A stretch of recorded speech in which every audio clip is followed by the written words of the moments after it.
All right, folks, Yishai here in the heart of Jerusalem next to the central bus station. I'm standing with one of the heroes of Israel. He's not Israeli, he's not Jewish.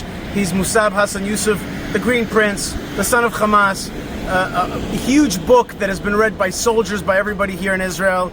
When you walk with him in the streets, everybody's stopping him. And yet he's an Arab. He's the son of one of the founders of Hamas. And yet people understand that he's heroic. Mosab, thank you so much for being with us here in Yerushalayim. Thank you. It's a great honor. I'm very happy to be here back in Jerusalem. When you're in Jerusalem, people just stop you everywhere. They just want a picture with you. They want you to embrace them. Why? It's my people. I loved them unconditionally many years ago, before they heard about me. And that was a decision. And today I see the outcome. You didn't just love them. You also worked for the Israeli Secret Service. It has been my pleasure. Stopping suicide bomber was a great satisfaction for me. Wow. We had a chance to go to Hebron together. That was something moving for you? Yes. Why is that? Definitely. Look, Father Abraham loved all his children. But unfortunately, some children insist on separation, insist on fighting, insist on violence. And my message was very clear.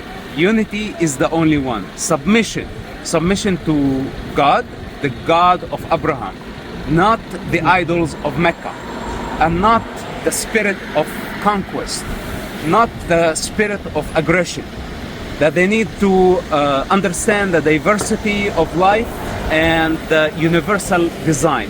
As long as they insist that idols above humanity, concepts above humanity, what they call Islam, Islamism, Palestinianism, it doesn't matter.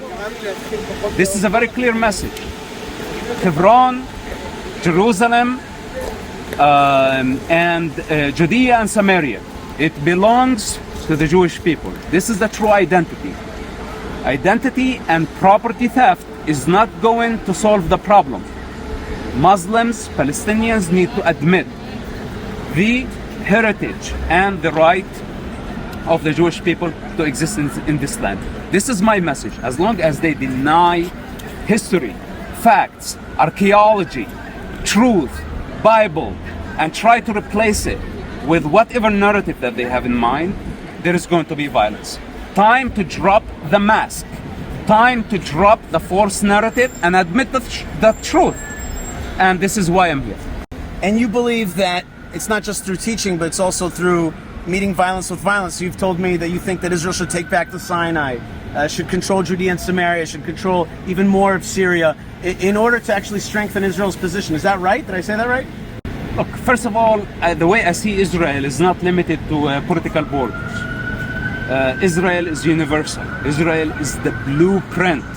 Israel has contributed so much to civilization throughout centuries. It's the spirit of Israel that actually is resilient to time, to age, and to gravity. This must be respected. It's not only about political borders. Israel is beyond. They're a Jewish nation all over the world. It's the cornerstone of civilization. It's a blueprint. It's a pillar. If humanity try to sanction it or remove it, the outcome is going to be catastrophic.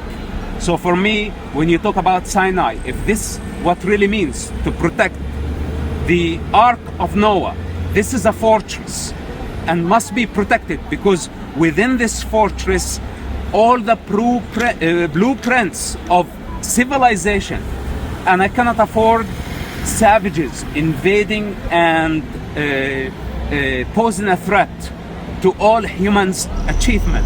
Israel represents 5,000 years of evolution, and it's protecting human achievement. So I cannot risk letting any invaders from south or from north, especially during this time of confusion, where people are not seeing things clearly, and they have been dehumanizing, defaming, and accusing Israel of things that Israel is not doing. If we allow them to invade Israel, it's going to be the end of civilization. With that said, whatever it takes, whatever it takes. It's not about land, but whatever it takes to secure this fortress, this ark, the Ark of Noah. Just last question. Where did you get your wisdom? Where did you get your language? You told me that when the war is over, you just want to kind of disappear. But where did you get all this consciousness and the fire? I can't understand. Where does this wisdom and this understanding come from? And the language? Look, I have studied most of religions on earth. I have practiced most of religions on earth. I understand the Jewish spirit. This is beyond a political aspiration. Its significance. I have studied the Jewish history, and I understand the impact of Judaism, of the Jewish people on the world. And this is why when I see the world turning against Israel, it bothers me, because I know that they are digging and they are targeting the very foundations of civilization. It doesn't matter about my wisdom, it's not about me. And after this war and after virtue wins, I am very happy to just disappear in the thin air. Well, Mosab Hassan Yousef isn't disappearing anywhere. He's a star here in Israel. There's a crowd already around us right now. We actually went dancing and drinking tonight in the shuk, in the Machane Yehuda outdoor market, and people just loved being with him. And you have a chance now to join me on a little trip to Hebron, together with Mosab Hassan Yousef, and really hear his life and his feelings as he comes into the Holy Land. Here we go. Thank you. Thank you. All right. This is a very special event for me in my life, and that is because I get to take one of the heroes of today's day and age around Judea and into Hebron. This is a very special guest. His name is Mosab Hassan Yousef, also known as the Green Prince, also known as son of Hamas. This is a man who's put his life on the line. I'm not going to say for the Jewish people, I'm going to say for truth. For fighting against jihadism, which is a destructive force, not just for Jews, but also for Arabs and for this region. Mosab Hassan Yousef has been in a kind of hiding. Truthfully, I don't even know where he lives, and I haven't asked because he's been under security threats, because he's been speaking out against people like his own father, who are one of the founders of the Hamas movement. And after October 7th, he's come out very strong and very loud. Mosab Hassan Yousef, welcome to the car and to Judea and the way to Hebron. Thank you for having me. I'm very excited. What are you excited about? First of all, I'm made of this soil. This is the climate where I grew up, and some people insisting to prevent me from being here. So it's very good return. I enjoy the blue skies. I enjoy the mountains. Growing up as a child, I used to just go around and explore. I love the land, and I love the air, and I'm very happy to be back. You love to be here. You're from this land on the one hand, but on the other hand, you're taking not a few security precautions. Well, looks like I have so many enemies who want me hurt, but I still don't understand why. So we definitely need... You don't understand why? Honestly, their reason does not make sense to me. This is why I say I don't understand why. What's their reason? All I did to just oppose their violence. I didn't harm any of them. But they are insisting that I'm supposed to be executed for treason. So their terminology of treason, of betrayal, of who should live and who should die, thinking that they are the sword of God on earth, they are totally mistaken. This is what I say I don't understand. On what authority they speak. So when we go into this type of environment, then we need our guns, I guess. That's right. The Jewish people have been persecuted by this attitude, this ideology for a long time. Jihadism has been part of our life. People like myself have been talking a lot about jihadism. But when I picked up the New York Times recently, I saw that jihadism was not part of the discussion at all. There was no jihadism. It was only that Israel's a victimizer, not a victim, and that the only thing that they talked about for pages was about starvation in Gaza. So the word jihad was kind of deleted from the discourse, as though we're fighting some kind of a liberal enemy, as though we're fighting something that all they want is land or rights or equalities. But there's no jihad, hate against the Jews, a wanting of conquest, wanting of destruction of Israel. That was deleted from the discussion. What do you think about that? This is the New York Times attempt to stick their head in the sand and pretend that there is no jihad around them until it hits them right on the head. So this is the denial, and this is the hypocrisy of what's so-called progressives, left, liberals, you know, self-proclaimed liberals. I find them very, very strange people who want the multicultural, building bridges and trying to find a common ground with savages who adapt to a 7th century mentality. It's just a matter of time before... By the way, just let me pause you for a second. This is El Arub. Okay, this town... La Roub. La Roub, okay. It actually houses some of the main water supplies, especially in the Second Temple period, to Jerusalem. The water in these springs was channeled through a very elaborate system of tunnels all the way to Jerusalem. Actually stopped in Bethlehem first, in Solomon's Pools, then went all the way to Jerusalem. Wow. I have never seen those springs. Do you know that? I have never been able to go in here because it's under this Palestinian Authority town.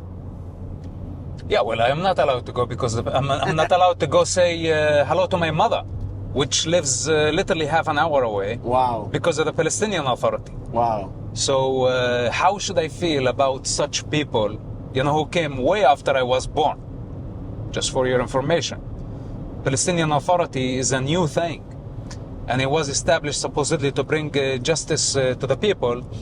And someone like me who was born in Ramallah, today I cannot go back to my hometown because of such gangsters. So how am I supposed to feel about this? You know, my property was taken away from me, and I cannot go back to my property. Like literally things I owned in the city of Ramallah. So sooner or later, what belongs to me is going to come back to me.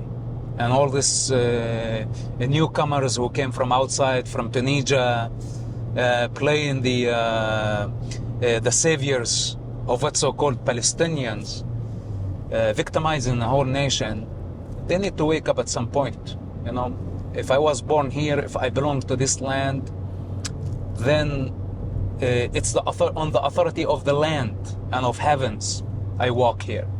And if they try to cross me in my pursuit, then I have no other choice but to do what?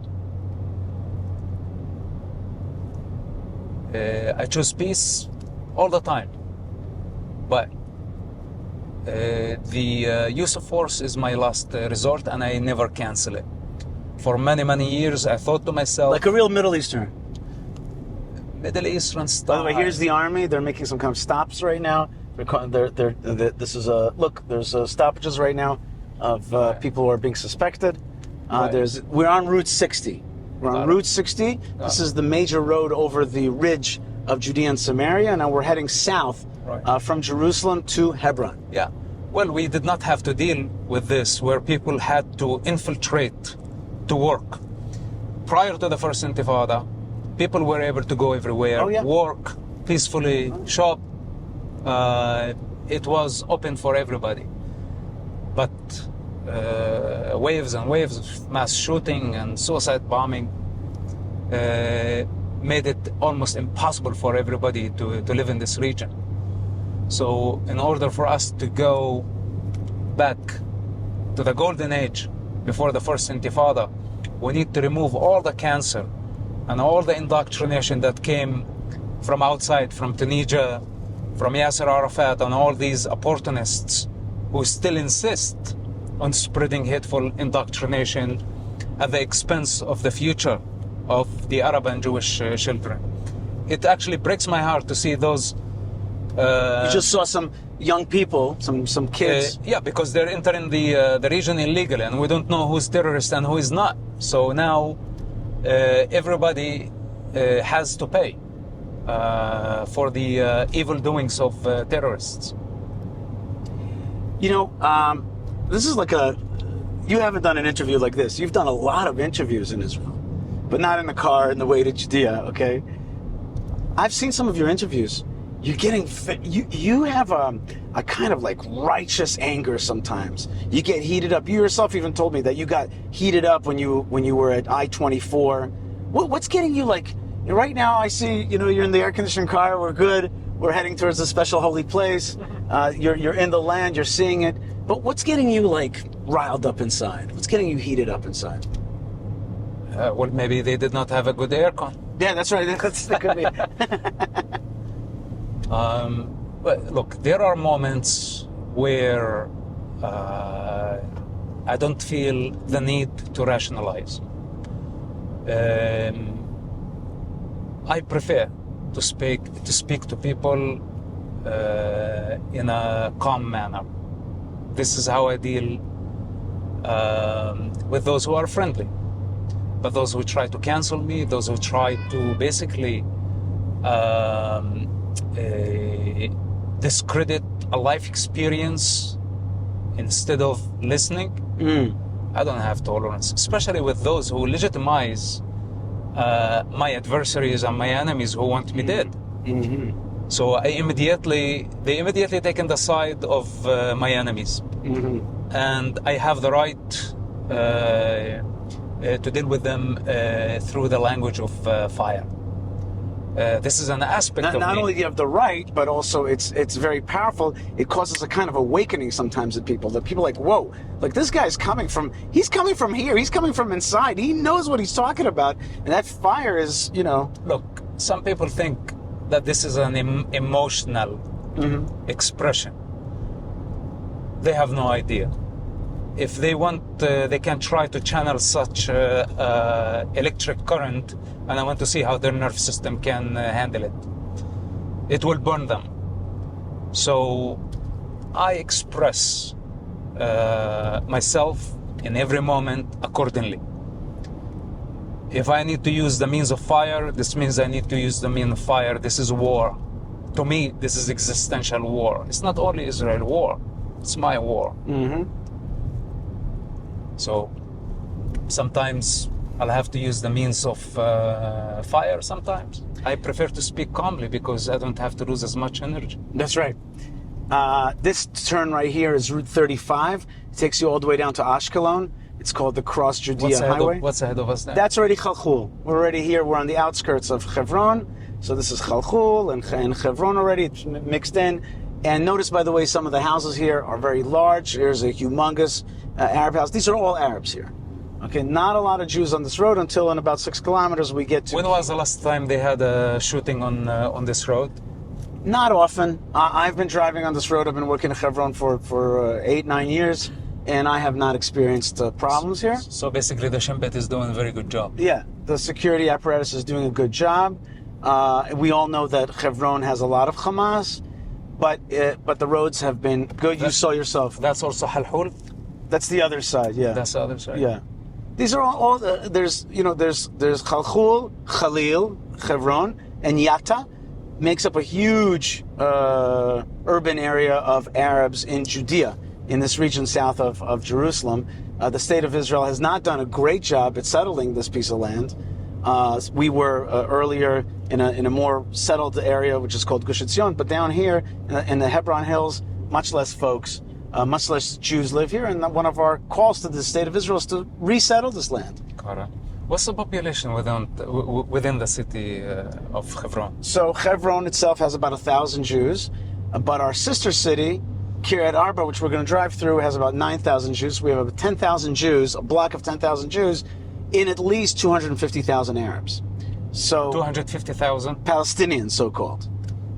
So we are a minority down here, and so you have this very important city, Hebron, which is so important for Jewish history, and has had a continuous Jewish presence for over 3,000 years, and has the tomb of the Patriarchs and Matriarchs, the so-called Abrahamic mosque, that's what the Muslims call it. Still, the state of Israel has done a very poor job at really resettling. It's beautiful land, it's good land, It's got the best temperature in the country vis-a-vis the wind and the air here. But the settlement has not been strong here. Right. And so south of the Gush Etzion Junction, there's maybe 25,000 Jews and maybe, I don't know, nobody knows, maybe 800,000 Arabs. Got it. So that is a weakness. However, in just a minute, we're going to start to make a turn into Kiryat Arba. Kiryat Arba is Hebron's sister city, and the other name of Hebron, Kiryat Arba, it's a biblical name. And it's a nice town. You're going to see it in a second.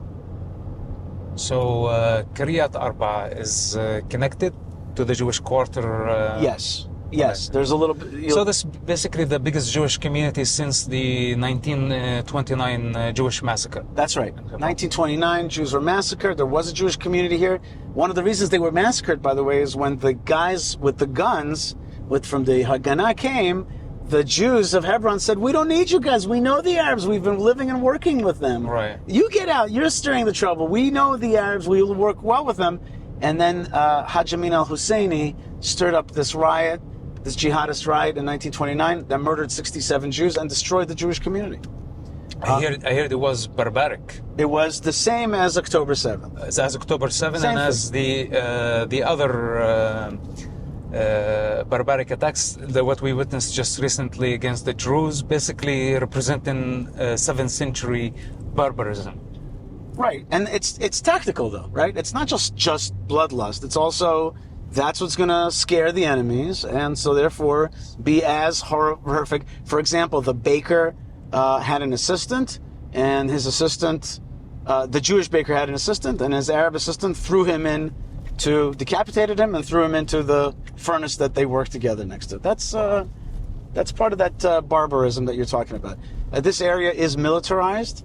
There is a lot of military here. It's found here, and at the same time, people here live a normal and decent life, and even try to get along with the Arab neighbors. There is some normalization. There are efforts of normalization. It's not like it's all conflict all the time. Not at all. Well, look, as long as they are Palestinians, I think we have big differences. If they become Arabs again, and they respect the Jewish identity the same way that the Jews respect the Arab identity, and let's not forget that there are also Jewish Arabs who speak Arabic, who came from, who were displaced from Arab countries like Iraq, Syria, Lebanon, Libya, Morocco, and the Jews don't have a problem with the Arabs. But Palestinian indoctrination, which is a new thing since the days of Yasser Arafat, this is the poison. This what turned the region into a blood bath. And this what divided the people and will continue to divide the people. Can we defeat Palestinianism? Yes, definitely. The same way the world and the alliance defeated Nazism. We just need the people to realize that this is not a real identity. This is just a device used by anti-Semites, by anti-Israel, by hateful groups around the globe who want to demonize the Jewish people. And for them, the device, Palestine, is the perfect device because it could mean anything. And what I want from the Arabs, I am an Arab, or let's say the closest to ethnicity, if Arabian qualify as an ethnic group, I'd say this is the closest I can get. And I don't have a problem with that. You know, this is our language. It's a culture. It's much older than Islam. It's much older than Palestine. It's something that Arabians in Judea here and Samaria, they can actually go back to their roots and drop the madness Yasser Arafat created through the KGB, through globalists and global forces trying to even their differences here on the Holy Land. Enough bloodshed. So I don't see a problem with Jews and Arabs eventually coexisting and living peacefully. But jihadism and Palestinianism has to drop. It has to leave. Must be dropped. Not only jihad. Jihad, Islamism, Palestinian identity, all this stuff need to be dropped. Wow. That is, what you're saying is not what students in the West are hearing, is it? Of course, because they don't know the difference. They see the world black and white. They never traveled outside of the United States. And those who traveled outside the United States, they never make it here. They never made it here. And even if they come visit here, how would they know? They can just see it from the outside. It would take a person to live here some years, and they need to be very honest and truthful with themselves to have clear observation, to understand the suffering and the dimensions of this conflict.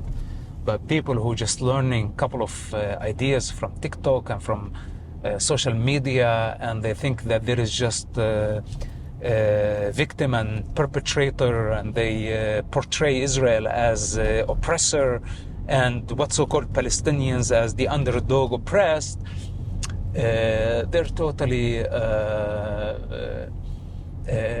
are informed and they have no idea what they're talking about. Mosab Hassan Yousef, we're just crossing right into Hebron right now. We just crossed from Kiryat Arba into Hebron, and there's a Jewish kind of enclave within this big Arab city. It's actually the only Jewish presence inside of a Palestinian Authority-controlled city. It's the only one. We're already buying houses here. This is an Israeli Jeep. We've bought out some of the houses. You sure you're buying the houses? You're not stealing them? No. We're buying them for full money. But we have to see here, this building here was recently purchased. Now soldiers are stopping here. And in a minute, I'm going to have the great pleasure of bringing you to the Tomb of the Patriarchs and Matriarchs. And I must say that when I called various officials, they were extremely excited to host you. A lot of people have been really just excited to host you. And not just right-wing Israelis. Center, even left, all kinds of people, they see that if they agree with you or not agree with you, with your policy prescriptions or not, they see that you're a person who's fighting for truth, fighting against the darkness and the evil. I don't want to embarrass you, and you're not supposed to speak in front of a person, but in simple truth, in simple words, you're heroic to us. You've had a tremendous impact here in the state of Israel. This girl with nose rings and a lip ring and all that came up today to you in breakfast and just wanted to take a picture with you. And so it's really a pleasure to be able to drive you in these streets and hope together with you for a better future for all the peoples of this region, without jihadism, without Islamism, without a Palestinianism, but with a will to see this region prosper. Am I right? Sounds good. Inshallah, with the help of God. And now we are just about to take one final turn into the Marat HaMachpelah, into the Tomb of the Patriarchs and Matriarchs, which is, of course, the father of this region, Abraham or Ibrahim, here in beautiful and special Hebron. Mosab Hassan Yousef, thanks so much for being with me. Thank you for having me.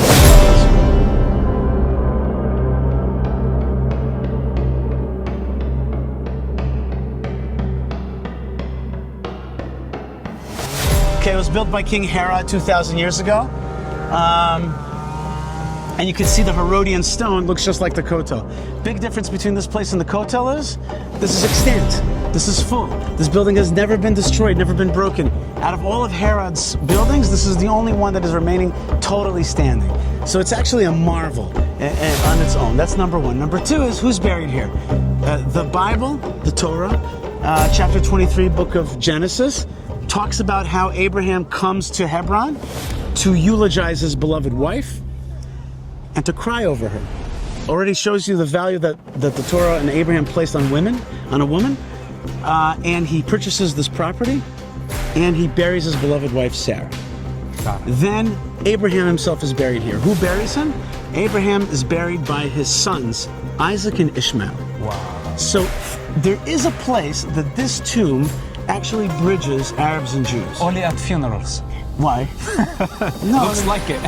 no, also it bridges. It's there's some element of respect that both Jews and Arabs. I didn't mean to be disrespectful, but what I'm saying, that in life, Ishmael and Isaac kept separate. That's right. The death of their father what brought them together. That's right. They missed out. That's right. And I'd say I see what you mean. I understand. mostly at Ishmael's part, which is basically who did not want to respect the status of his brother. That's right. Isaac. That's and right. I think the conflict still continue the same. That's right. That Ishmael does not want to acknowledge the status of Isaac, even though Isaac does not have a problem acknowledging Ishmael. Yeah. And I hope I didn't even understand what you were saying at first. I didn't catch it. And I hope we don't Yeah. get to the point, where it has to be a massive funeral for Ishmael Right. to acknowledge his brother. Let's hope not. I want you to know, by the way, that my daughter had her bat mitzvah here. And one of the things that I did was I reached out to the Arabs here. Yeah. And I know them. This is actually, it's Jabri here. Yeah. Not the sheikh, but Ashraf Jabri. I reached out to him and we're friendly. Yeah. And I asked him to shoot fireworks for my daughter's bat mitzvah. And he did it. They shot fireworks here on the bat mitzvah day. Wow, that's amazing. In any case, so you have Abraham and Sarah, then you have Isaac and Rebecca, and then Leah, and finally Jacob, whose other name is Israel. Wow.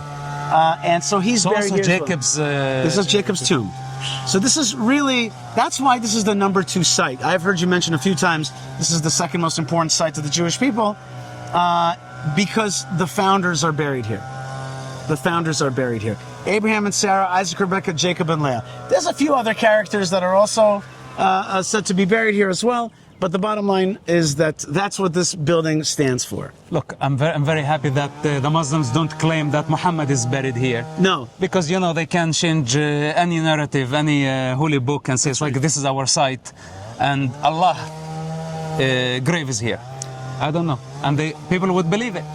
They actually, say that Joseph is buried here, when the Bible clearly says that he's buried in Nablus and Shechem and Shechem. And they also say that all these prophets that I mentioned to you, Abraham and Sarah, Isaac, Rebecca, Jacob, and Leah, are all Muslim prophets. Okay, that's how they see it. They see the Quran is the truth, the Torah is bastardized. This is an example of the identity theft that began in Islam trying to replace Judaism.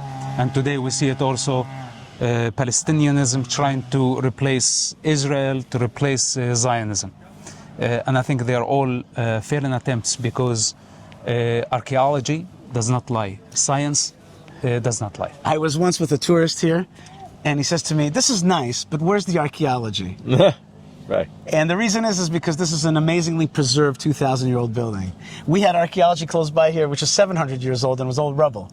But this 2,000-year-old site... Yeah, it's evident. I mean, it's evident. Now we have with us today the IDF, the border police. They have heard that you are coming.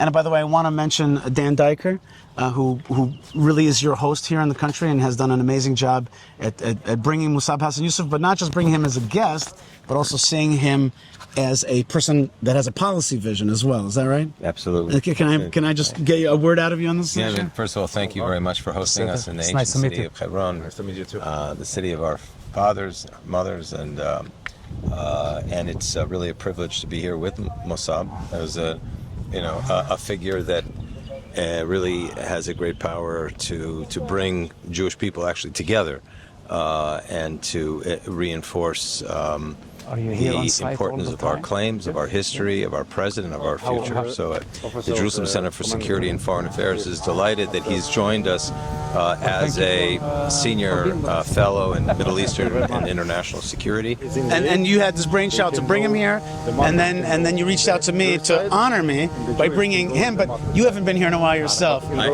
I must admit it, I haven't been here in some time, regretfully, but here we are. So I'm delighted to So I thank Mosab for bringing you to the Marathon. We all thank Mosab for bringing us together to the Mosab. And you know who else thanks you? The forefathers and mothers. Because today you really are, as I was saying to Mosab, there is something here that bridges Jews and Arabs. Abraham and Isaac and Ishmael together buried Abraham. So today we're kind of bringing that same energy back, that good energy, that moral clarity that brings together, under the God of Abraham. So thank you very much, and welcome to the Marathon Machpelah. The fathers and mothers are glad to see you. Great to be here with the fathers and mothers. Something like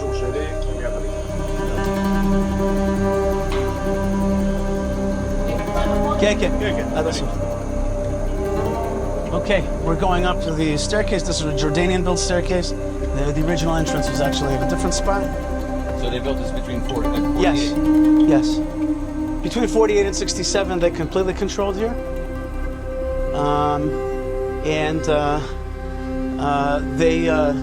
They kicked the Jews out. Jews were not allowed in between 48 and 67. Did they desecrate it? They desecrated not this tomb, Yeah. the graveyards. Yeah. Destroyed them.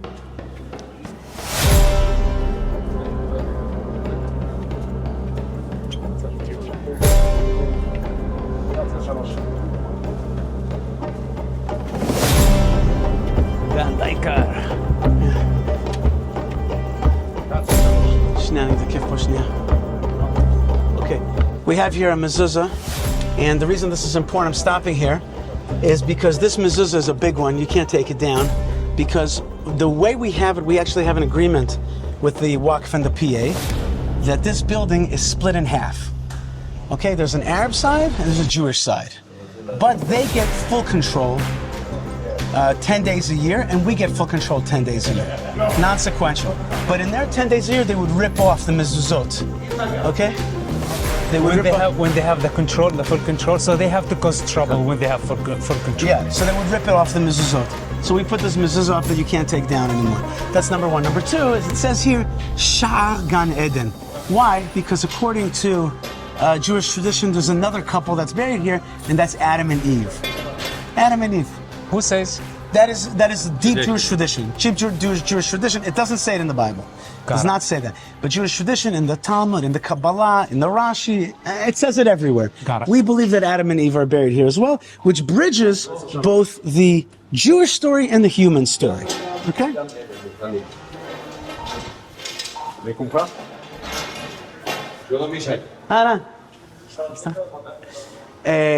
Just very quickly, we'll stop here. This is a building that is an extra building. There's the walls of the Marat Machpelah there. Okay, this is an extra building built by the Muslims. They call it the Yusufiyah because they have a tomb next door, which is, they call the tomb of Joseph. But I wanted to bring your attention to this painting. This painting is by a local artist named Baruch Nachshon. He passed away recently. Oh, that's the father of Nachshon? Yes. Nisan Nachshon? Yes, he's the father, that's right. So this sign says something that the sages say. The sages say, Shalosh mekomot she'ein omot ha'olam yicholim lomar gzulim hem biyadchem. There are three places that the Gentiles could never, the non-Jews could ever say, we stole them because we paid for them. One is this, the tomb of the Patriarchs, the Marat Machpelah. The other one is the Temple Mount in Jerusalem. And the third one is the tomb of Joseph in Shechem in Nablus. Why is that important? Because we purchased all those, the forefathers purchased them.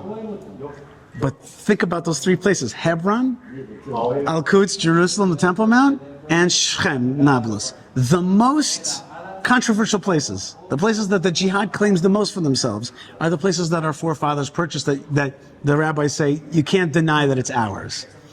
I guess the other side is sensitive. They sense the spiritual, historical power in them and want to erase it.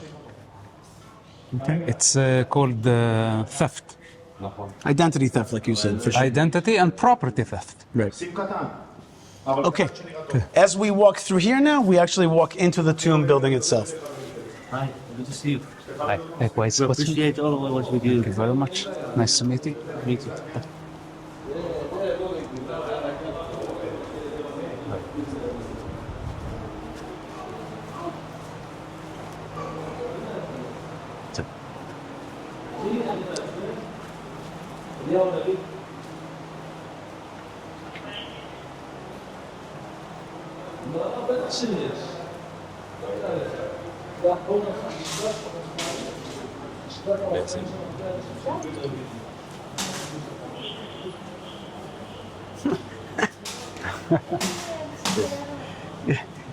You know, some people are sensitive. I see it a lot of times. People come in here, I've had super left people come in here, their faces change because they feel something else. And it's just he walks in, he's got this smile. This is, right here behind you is the marker of Abraham, Ibrahim, okay? And it's, yeah.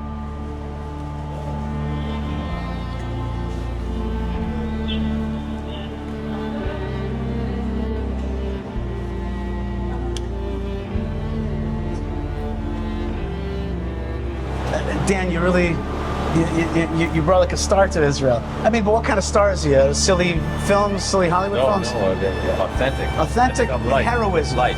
Right. And everybody knows he's putting his life on the line. Everybody knows that. So we have here... just doing it for the diamonds. Yeah. Oh, that's not in the Ashkenaz. So far. Between, We have to go to the other side before the Muslim prayer starts. This is Jacob. His other name is Israel. This is the founding father of the name Israel. The 12 tribes come from Jacob. Yeah, he's known in Islam as Israel. Israel. So, Bani Israel, children of Israel. Okay, they're asking us to keep going though. Okay. טוב מאוד.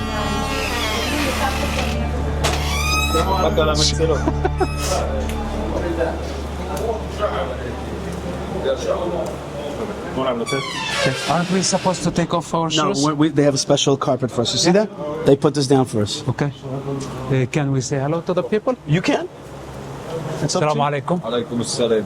مصعب تشرفنا. سلامات. معلش داخلين احنا في هذا؟ خليك على الحصير خالص. كل الاحترام. אני מתקדם? I am extremely surprised that you are here right now. I did not expect it. This is incredible. You're inside an active mosque. Right here is a place of wind. Wind comes from the cave complex below. People put their face above that wind to breathe in the air that comes from the tombs of the forefathers and mothers. Wow, that's incredible. كم يوم؟ أقل؟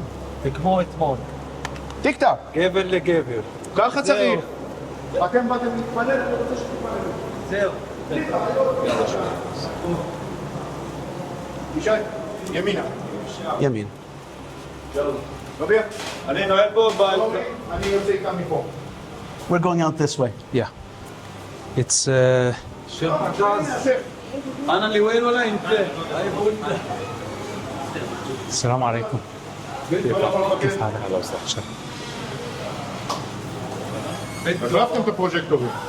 See, there is a lot of interchange between the Jewish side and the Arab side. I like to see. This is why I thought, okay, if they are in a state of devotion, praying, this is a line I never cross. Same way with my mother. If she was praying in her room, I would never offense her devotion to her God. Even if she was in the deepest state of delusion, I don't care. It's clear that you're a person who understands spirituality. To me, it's clear that is part of your personality. But of course, if it's become a political statement, Right. okay, That's different. From a crowd or from a mob, then I would confront everybody. If it's a political I just statement. want you to see right now. Here's the commander, one of the commanders of the tomb, the Patriarchs and Matriarchs. This is representative of the Waqf, I'm guessing. Okay. They know how to discuss. Yeah, well, our guys have guns and their guys have iPhones. That's good. That's the way it should be. The iPhone is even just as powerful today. It is true. This area is an add-on to the tomb of the Patriarchs and Matriarchs called Jualiyah. It's the Jualiyah, from the word Gi'ulah, by the way. Yeah, Jualiyah. So this is an added part of the tomb of the Patriarchs and Matriarchs that the Muslims added on, and actually a beautiful.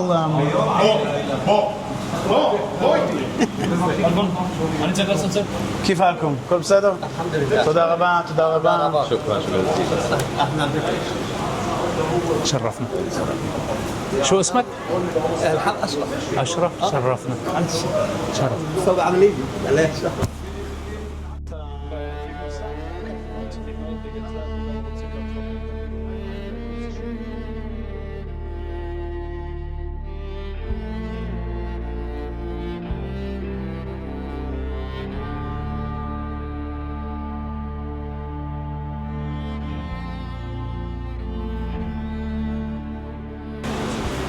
This is the limit? Yeah. So this is basically the Muslim area as well. Yeah. Okay. If it's a matter of worship, let them worship it, just as long as they don't You and I both understand that turn that it into a worship- terror hub. Right. That's not acceptable. Also, the same stand I have with any mosque around the world. Okay, if you want to worship in devotion, nobody can bother you. Nobody has interest interfering with your business. But if you start to turn it into a Muslim Brotherhood, Hamas, incitement, terrorism, etc., indoctrination, then it's not a mosque anymore. And But you and I both know that part of the ideology in these prayers here is not just devotion, but it's the erasure of the Torah, of the Jewish story, the erasure of the Jewish claim. That's part of it. For 700 years, when Islam took control here from 1267 till 1967, Jews weren't allowed in the building. They kicked Jews out of the building. We had to pray outside. We were relegated to Dehimi status and couldn't enter the building. And it's amazing that Israel today control the building, but allow the Muslims to worship. Unlike Temple Mount, which is right now the Jews are not allowed to worship freely. Well, thank God our minister Ben Gvir has changed that, and you can't pray there today. You can't even prostrate yourself. Yes, but the Jews don't have their temple there. That's right. And that's a problem. מצטער, אבל פשוט הייתי צריך גם לסגור עם הוואקף את כל הדברים של ההסדרים. He had to take care of some stuff with the Waqf. Sounds good. Well, we noticed how you handle business.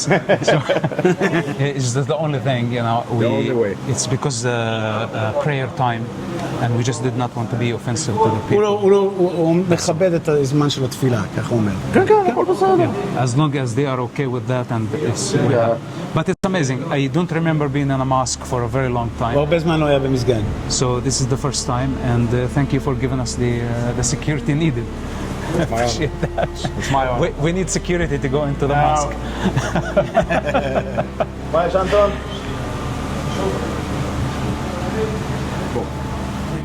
All right, folks, I hope you enjoyed my time with Mosab Hassan Yousef in Hebron and now here in Jerusalem. He's a very special person, a ball of energy, a lot of knowledge, and somebody that Israelis naturally gravitate to and understand as a hero. His mission also is to talk to the Arab world as well. He tries to unite our people, but he's also educating the Arab world. Is that true? Are you able to reach those people? Of course, what we need the truth. The truth shall set you free.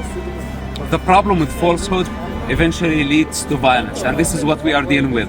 False narrative, false accusations, false allegations of genocide, occupation, apartheid, ethnic cleansing. This must stop. The victim mentality of Arabians, what's so-called Palestinians. This is just a model of self-inflicted trauma, self-inflicted catastrophe. It's the outcome of their choice of violence. So this is my message to the Arab world. You must accept Israel's existence. Israel is part of the universal design. They are the children of God. They are legitimate in this region. They are legitimate in earth. This is their homeland. The difference between Palestinians, they call it Palestine. And Palestine is a Roman entity, is a colonial entity. And they identify with such a thing, posing as the indigenous of the lands, while the people of Israel say this is homeland. That's the difference between borrowing a foreign entity and identifying with it as a national identity, where the indigenous of the land, they know their roots, and they are calmly and humbly identify that this is our homeland. There is no other land. Now, all the attempts to try to eliminate Israel or to destroy Israel will only result in the suffering of the Arabs, of the Muslims, not only in the region, worldwide. Accept truth, submit, and there is no need for arrogance, because it only springs from ignorance. All right, folks, amazing words. May we merit listening to Mosab Hassan Yousef and hearing his message, both for Jewish unity and strength and for Arab awakening, and that will bring to a better region and a better life for all of us. God bless you wherever you are. Thank you, and God bless you. Thank you. Shalom.